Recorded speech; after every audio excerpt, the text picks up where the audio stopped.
Welcome to this edition of When the Biomass Hits the Wind Turbine, a discussion of sustainable living and what that means to you and me. Coming to you from Studio B, WOUB Radio in Athens, Ohio. I'm Jay Warmke. I'm Annie Warmke. Annie Fiddling with Papers Warmke. And today we're going to do something a little bit different, thus the fiddling with the papers. And Annie's been after me for a while. When we get up in the morning, we usually look at the news and we chitter chat about the different things that are happening in the news, and we solve all the world's problems, and nobody ever listens to us, so the problems persist. So she was saying, you know what we could do is just grab some of these newspapers and stuff, or magazines, and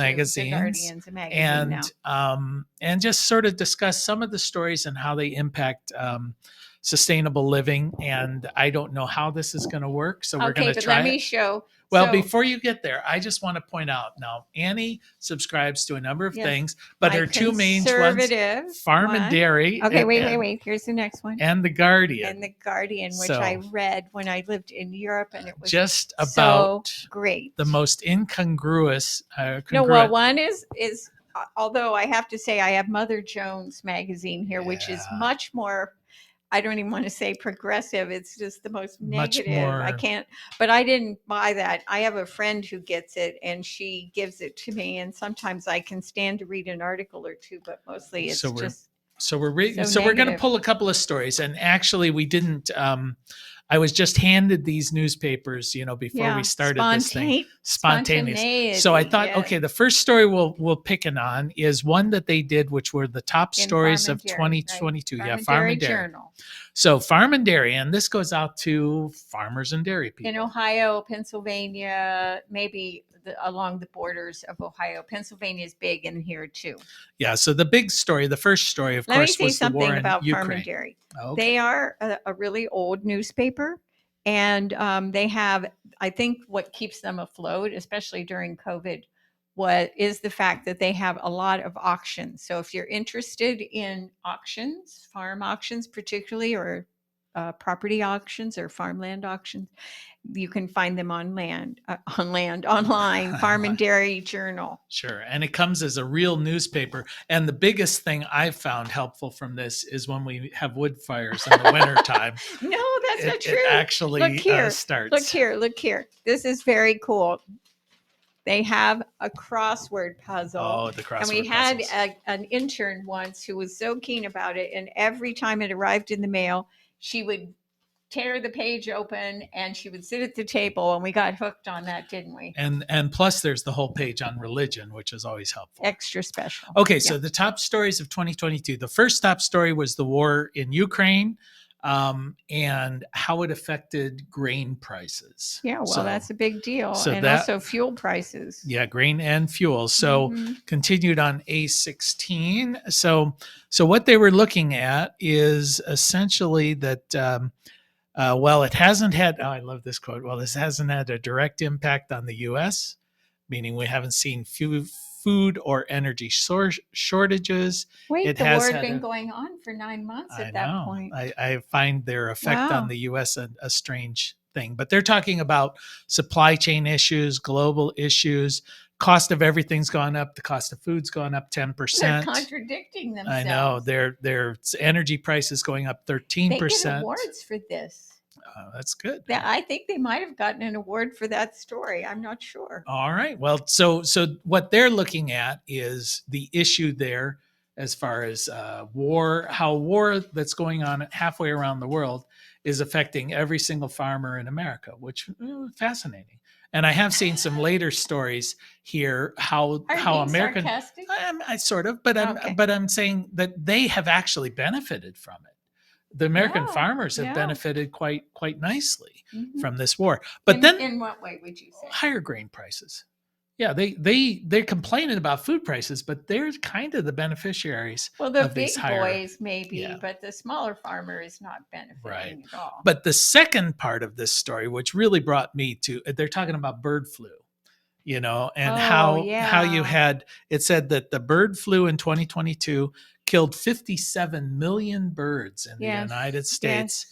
and eggs went over $5 a dozen, or no, $1.50 a dozen this time last year. Now they're They over were like $5. $5. Yeah, $5. And it says, here's the thing that jumped out at me. I mean, to me, this is the basis of the whole problem. Of what problem? Of this problem. Oh. It says one commercial egg laying farm in Ohio was hit by the virus, killing 3.7 million birds. Yes, I remember that. What the problem is that one has 3.7 million birds. Yeah, I kept wondering what would that look like. But here's the other part, because I read that story when it happened, and they went in and killed every bird. But now what happened after that was they wanted to come and kill like my birds, my 6 little puny birds, because you know why? You're the problem. Why? It's because they run free. No, it's because wild birds have access to their feed and their droppings.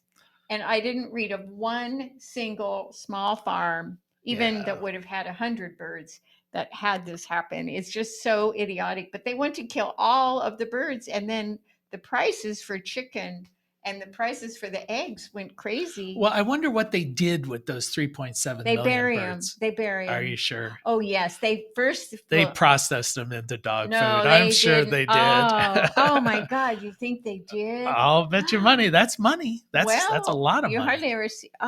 So they take these sick animals and they process them. That's what they do. Tumors and disease. See, this is how rumors get started, It's not. There's no basis in fact on this. I mean, I'm just speculating. It's true, because when you look at like the ASPCA, which is the animal rights people, I'm an animal rights person, but anyway, ASPCA's official. You can go online to their site and you can see all of the things that go into dog and cat feed, and also livestock feed. Some of the things that are in there are horrible, and like tumors and diseased animals and dead, it's just horrible. So you're right. I thought, being me, I would be like, oh man, that was a big hole that they dug to put those animals in to protect everybody.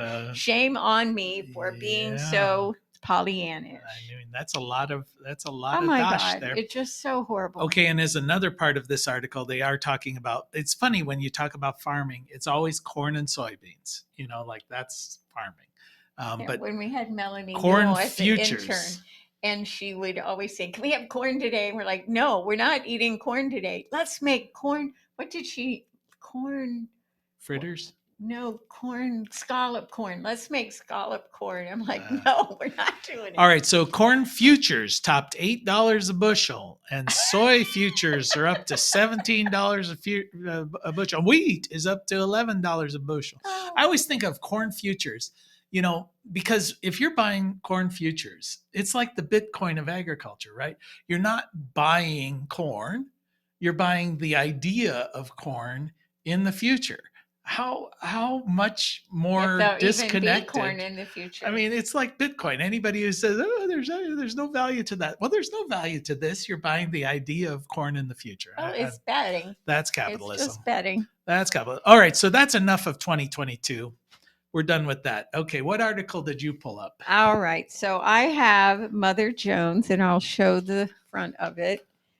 For those of you that like the really, really left and of left news coverage, and not that they don't do news coverage, but it's just so negative. I can't hardly stand it. But I did like this one article because it's a lot of things that we often talk about in the morning, and it's called Table Scraps.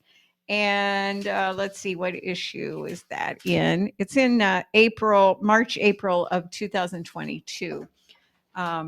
And so what this article talks about is when we had COVID and the government gave out billions and billions of dollars to businesses. And it's talking about the fact that the big boys, the big corporations, are the ones who really sucked at the public teat. And it was not the small restaurant people who had any benefit at all. So they're saying too that 500,000 small independent restaurants and bars did not benefit at all. Probably more than that, because there are lots of more food trucks and things like that. Mhm. Anyway, but then it goes on to talk about the National Restaurant Association and how their members benefited. So the National Restaurant Association sent 2.55 million. They spent this money on lobbying. So that bought them a pretty good chunk of change. Sure. And 80% of the federal dollars that was spent went to Republicans.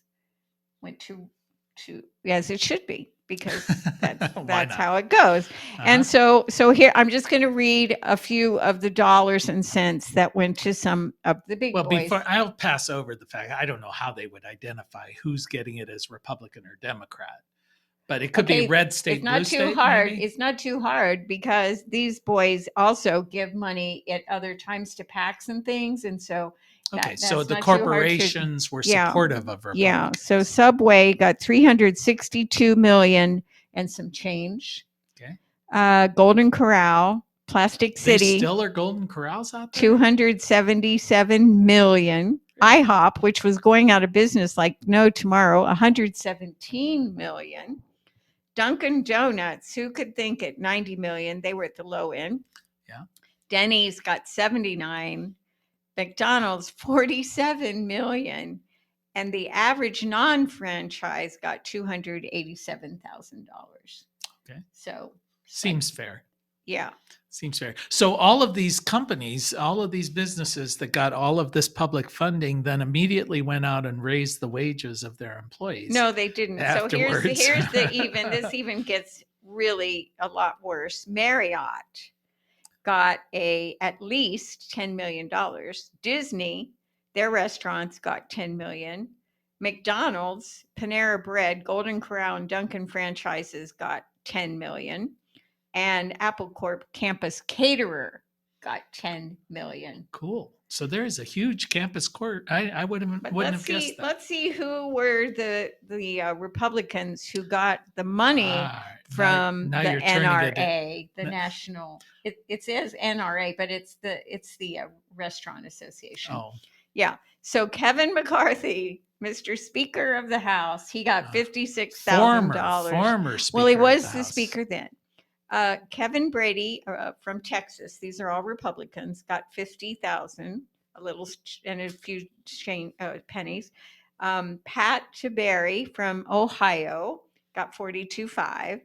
Rodney Davis from Illinois got 42,000, and Steve Scalise, isn't he also running for the House? He's the second in charge. Yeah. Okay, he got 40,000. So they are now owned by the but to be Restaurant Association. To be fair, this is Mother Jones, so they probably dropped all the Democrats off that list. It's possible, but I don't care, because that I don't care. Right. So, but here's the thing. They repeatedly opposed clean energy legislation, citing chefs' preference was for gas in the cooking process. Oh, so the National Restaurant Association is against it? Yes. That seems weird. They said they were against expanding health benefits, and that was a constant mantra of their lobbying. So all those millions fighting any kind of health benefit to their people that they pay $4 or $3 an hour to.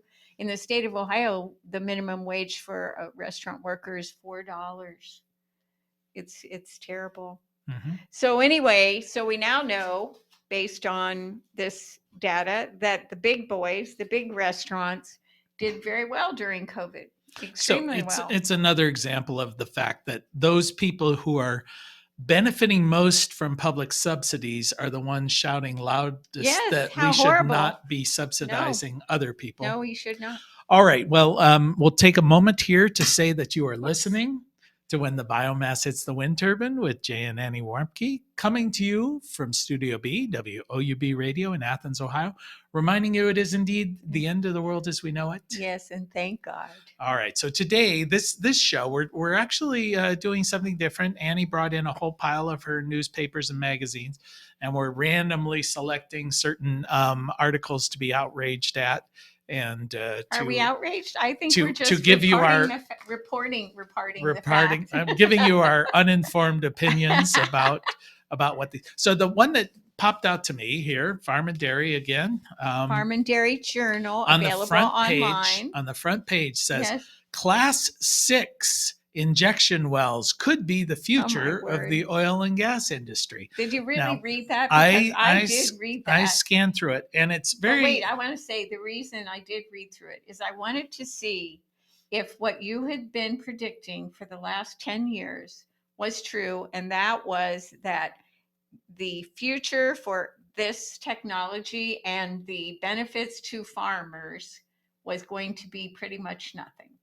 Right. Well, but yeah, basically what this headline is kind of masking is the state of Ohio. This is focused on the state of Ohio here, is really wanting to be the dumping ground of other people's pollution, and they see a lot of profit in that. Yeah. So we've had these injection wells where when the shale gas boom was supposedly going to be booming, which never actually quite got here. The community college, but Ohio, going to happen. They were training people like crazy. But Ohio opened up to say, hey, you guys have all this pollution, this brine. They call it brine like it's salt water, but it's not. It's a lot of chemicals and diesel fuels and lubricants and all of this other stuff that they then pump down. And you probably heard like earthquakes in Oklahoma because of these injection wells. Even in Ohio, yeah. So basically they're saying, you've got all this pollution you don't want to dispose of in your state. Hey, bring it on in. We'll be happy to take it. And so what they're saying to these companies, and the companies who are pushing it are once again companies like, Exxon, Chevron, basically the oil producing guys. And they're seeing their industry is in decline. There's a movement, a very strong and fast movement towards renewable energy. So they say, all right, well, where can we begin to get a hold of some of this money? And so what a class 6 injection well is, as opposed to, I think it's a class 4 where they stick the brine stuff into the ground, is carbon sequestration. Which is total all right, BS. Okay. Oh my God. So we like this idea, and carbon. We don't like this idea. Carbon. No, but it's just carbon. It's Bitcoin. In this carbon thing is Bitcoin. No, it's basically saying we got this problem. Let's dig a hole and stick it under the ground. That's their solution. So what do we do with all this CO2? What do we do with all of these emissions? Let's somehow magically, not quite sure how, let's capture it and bury it in the ground. Problem solved. Yeah. No problem. Well, their solution in the past was let's dump it in the river or blow it out into the atmosphere. They're still doing it because they do not legally have to say what's in it. And then they can go along and spray it like they do where we live along the river. They spray it for the winter. Right, for ice mitigation on the... It's horrifying. So this is basically saying, let's take these things. Now, they haven't actually said what that means. Is it somehow liquefied? Is it compressed gas or whatever? And let's pump it into the ground. And then we can claim that it's carbon sequestration. And there's a certain logic to that because basically oil is carbon sequestration, gas is carbon sequestration. It's just natural processes. Coal, it's taking carbon that was part of this planet and sticking it underground. Yeah, but wait, they're not just digging a hole. They're looking digging a for well. Like a fissure, what they call that, like when there's a fissure in the ground, looking for that because there isn't just a hole. Well, part of the problem is they do not understand, nobody does, the complex dynamics of how things move throughout the earth. This is what I was going to say next is so then they find the hole and then they pump that all down in there. What does that do to the earth? Well, how does that impact how the earth operates underground? We've seen some of this with the brine wells. I'll use the term brine from fracking because it does migrate. It migrates many miles away from the injection site, polluting groundwater. They claim it doesn't, but it does. It's going to seek the path of least resistance, isn't it? And it causes earthquakes because what it is you're pumping a lubricant down into the earth in fissures, and those fissures then slide against each other, which causes but the you know where earthquake. this happened I was don't at know. Seneca Lake, Ohio, Seneca Lake, Ohio, because the people that were, some people who lived there came to see me because they were trying to fight this, because what happened was exactly what you just described. And so it caused the lake to have what become radioactive. Yeah. Well, okay. No problem. And you know what's funny? Cook It's the not, fish before you catch it them. is not funny. It's not funny though. I say it's funny. It's Uh-huh. not funny because what has happened is a lot of people who care about what was going on, they sold their homes because it wasn't safe to live there. They had children, grandchildren. They don't want them in the lake.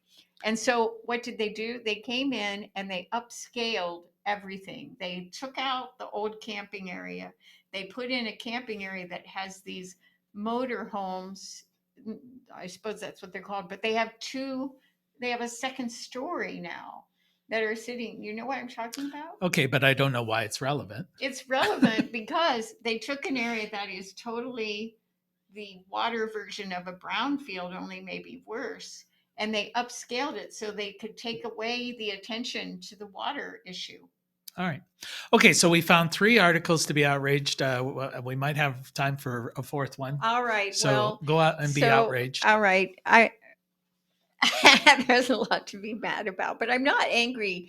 I feel like it's important to talk about these things and to say, well, what does it really look like versus what you're being told by this person writing this article or what this newspaper or this magazine stands by. And I do love The Guardian. I just want to say, because when I open it up and it has reviews of books or films, or it talks about issues that I feel are important, they do try to be pretty balanced, and it just feels like a breath of fresh air coming out of it. When I read the Farm and Dairy Journal, I am grateful for some of the For things the I see. crossword. Yeah. Okay. Yeah. All right. Anyway, so that Farm and Dairy Journal on September 28th, 2023, reported that Agriculture Secretary Tom Vilsack had visited Pittsburgh. So Pennsylvania is one of their audiences for Farm and Dairy. And I thought it was funny because the first part of the article talks about a woman named Lisa Freeman, who has a small farm, a Freeman family farm and greenhouse, and she basically is working in an urban neighborhood. She's organizing people and growing and selling and so forth, and she just lets Mr. Vilsack have it. And she says that the latest programs, even though they seek to bridge the gap between connecting farmers to local food networks and the farmer, so there's this sort of give and take that is just not working. And she talks about how she's gone into debt, and that her business opened with the goal of providing opportunities to minority entrepreneurs. But she says that hasn't happened. And so what she wants Mr. Vilsack's ag department to do is to go and look at, all right, all these big boys are getting all this money. We just talked about that in other podcasts. They're all getting this big money. And guess what? They're saying they're doing these things, but when you go to the communities, they're not. And then there's this great disadvantage because they can produce all kinds of numbers, which the USDA is like big on that. But if you're an urban farmer in a city or a small incorporated area, you don't have the same kind of numbers. You're selling at farmers markets, you're selling farm to school. So it's not a big commodity. And she's saying that really that's not fair.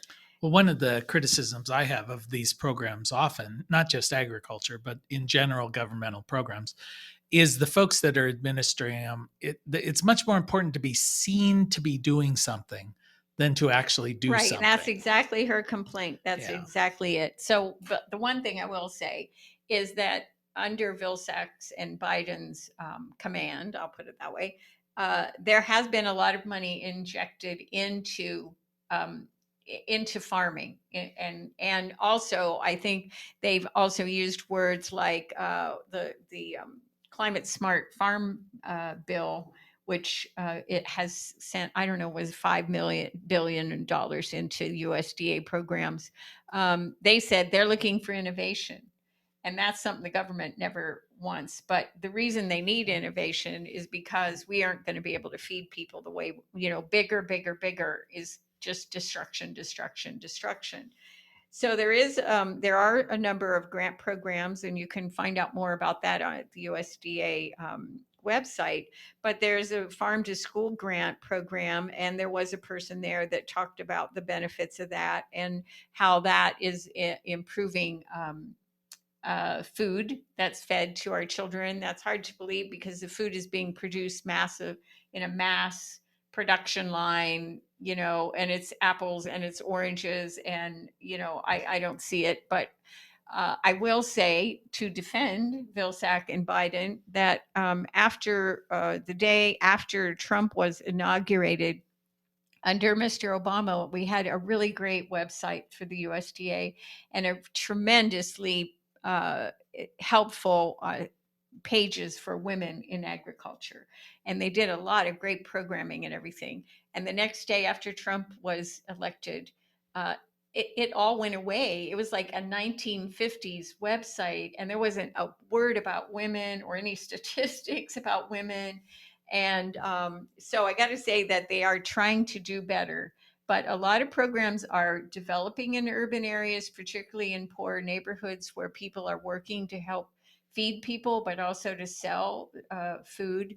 And I just think, they got to do better. The Climate Smart program is a good deal, but when I look at who got that money, it is the big boys. It's the Cornells and the Yales and the Monsanto and DuPont got tons of money from those programs, and us little kids, we didn't Well, even get into the game. it's part of that same old process with these things where the intention may be good, but There we go. how many The people? road to hell's Yeah. paved with good intentions. But how many people have the lawyers and the grant writers and all of the things to comply with all of the layers of It's bureaucracy? incredible. We ran into that thing, even just getting one of these equip grant things about fencing, and oh my gosh, at least I know you were less, brain fried from that, but to me it's like, okay, we want to put in a fence to comply with it.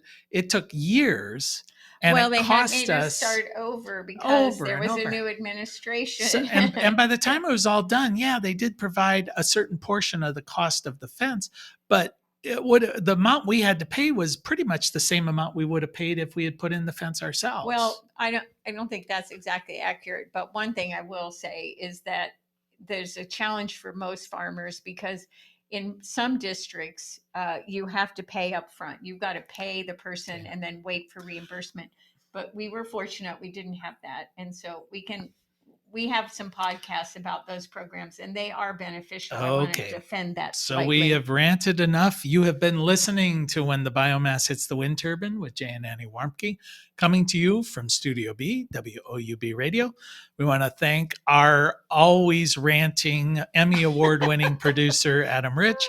And we want to thank you for spending just a little bit of time with us. And as your grandmother hopefully told you, the secret to a happy and sustainable life is Play nice with others, clean up your own mess, and eat your vegetables. government subsidized. Yeah, Till next that's time. right. Bye bye.